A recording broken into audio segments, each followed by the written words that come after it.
दोस्तों आप लोगों ने देखा होगा कि जनरल जो कैमरा होता है उसका साइज बहुत बड़ा होता है और उसके कंपेयर में मोबाइल फोन का जो कैमरा का साइज होता है बहुत छोटा होता है। लेकिन मोबाइल फोन कैमरा कई मामले में जो बड़ा एक DSLR कैमरा है उस कैमरा से बेहतर फोटो और वीडियो दे देता है। ये सारा चीज कैसे होता है और कैसे पॉसिबल है कि एक छोटा सा कैमरा हमें एक अच्छा क्वालिटी वाला वीडियो और इमेज खींचकर देता है, आज मैं इसी के बारे में बात करने वाला हूँ कि ये जो मोबाइल फोन का कैमरा है इस कैमरा के भीतर में क्या क्या होता है और ये सारे चीज कैसे काम करता है। दोस्तों एक मोबाइल फोन कैमरा के भीतर में टोटल 7 मेजर कंपोनेंट्स होते हैं, जिसमें सबसे पहले आता है लेंस, उसके बाद इमेज सेंसर, अपर्चर, IOS अर्थात optical image stabilization, image signal processor, flash और ऑटो फोकस सिस्टम और AI बेस्ड कैमरा सॉफ्टवेयर। ये सातों कंपोनेंट्स मिलकर एक साथ काम करता है, तब जाके एक अच्छा वीडियो और फोटो खींच पाता है। अब हम ये समझते हैं कि ये जो सातों कंपोनेंट्स है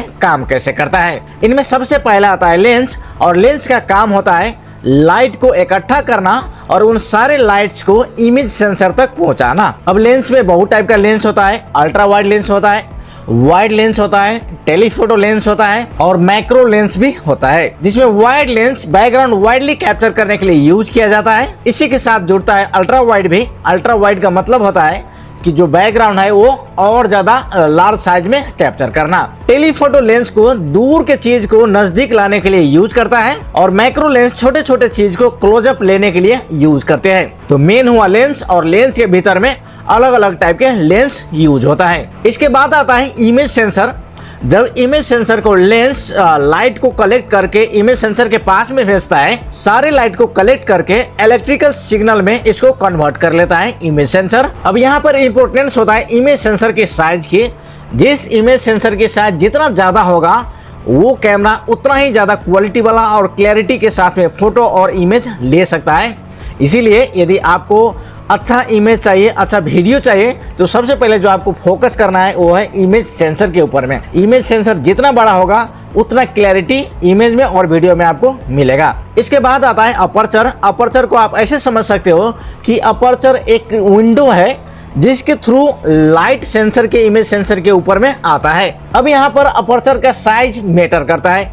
जितना छोटा अपर्चर रहेगा उस इमेज सेंसर के ऊपर में उतना ज्यादा लाइट आएगा, और जब जितना ज्यादा लाइट आएगा उतना ज्यादा क्लैरिटी इमेज और वीडियो में देखने को मिलेगा। और वही मोबाइल फोन कैमरा लो लाइट में भी अच्छा परफॉर्म करता है। इसके बाद आता है इमेज स्टेबलाइजेशन, और इमेज स्टेबलाइजेशन का और ज्यादा अच्छा भूमिका होता है एक अच्छा फोटो बनाने के लिए, एक अच्छा वीडियो बनाने के लिए। इसके नाम से ही इसका काम पता चलता है कि इमेज स्टेबलाइजेशन का मतलब ही होता है कि इमेज और वीडियो जो होता है उसको स्टेबलाइज करे। इसको आप ऐसे समझ सकते हो कि मानो हमारे हाथ में कैमरा है और उस कैमरा के भीतर में स्टेबलाइजेशन नहीं है, और आप गौर करके देखना कि हमारा जो हाथ है वो ऑल टाइम शेक होता रहता है। कोई सरफेस के ऊपर में कैमरा डाले हो और वो सरफेस स्टेबल नहीं है, वो शेकिंग हो रहा है, तो ऐसे में क्या होता है कि इमेज और वीडियो भी शेक होता है, मतलब हिलता रहता है। इसीलिए एक कैमरा के भीतर में इमेज स्टेबलाइजेशन को यूज किया जाता है, जिसे जो हमारा हाथ हिलता रहता है, शेक होता है,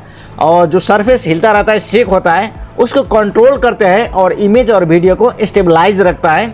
इसलिए आप लोगों ने देखा होगा कि जो एडवांस कैमरा होता है उसमें इमेज स्टेबलाइजेशन सिस्टम आपको जरूर देखने को मिलेगा। अब ये दो टाइप्स के होते हैं, जिसमें एक है ऑप्टिकल इमेज स्टेबलाइजेशन और दूसरा है इलेक्ट्रॉनिक्स इमेज स्टेबलाइजेशन। अब ऑप्टिकल इमेज स्टेबलाइजेशन सिस्टम जो है वो लेंस को ही एडजस्ट कर देता है, जिससे फोटो और वीडियो ब्लर नहीं होता है। वहीं पर जो electronic optical image stabilization system होता है, इसमें सॉफ्टवेयर के थ्रू इमेज को स्टेबलाइज किया जाता है। अब कहोगे कि इनमें कौन सा बेहतर, ऑप्टिकल इमेज स्टेबलाइजेशन या इलेक्ट्रॉनिक इमेज स्टेबलाइजेशन? तो दोनों बेहतर है, जिसका कॉन्फ़िगरेशन सबसे बढ़िया है वही बेहतर रहता है। इसके बाद 5 नंबर पर आता है इमेज सिग्नल प्रोसेसर। अब इमेज सिग्नल जो प्रोसेसर होता है वो जो लाइट रिसीव करता है लेंस के थ्रू, अपर्चर के थ्रू, उन सारे लाइट्स को अब प्रोसेस करता है और इमेज में उसको कन्वर्ट करता है। बेसिकली यदि हम इसे सिंपल तरीका से समझे तो हमारे कैमरा के भीतर में सिर्फ लाइट इंटर होता है और उस लाइट को इमेज सिग्नल प्रोसेसर प्रोसेस करके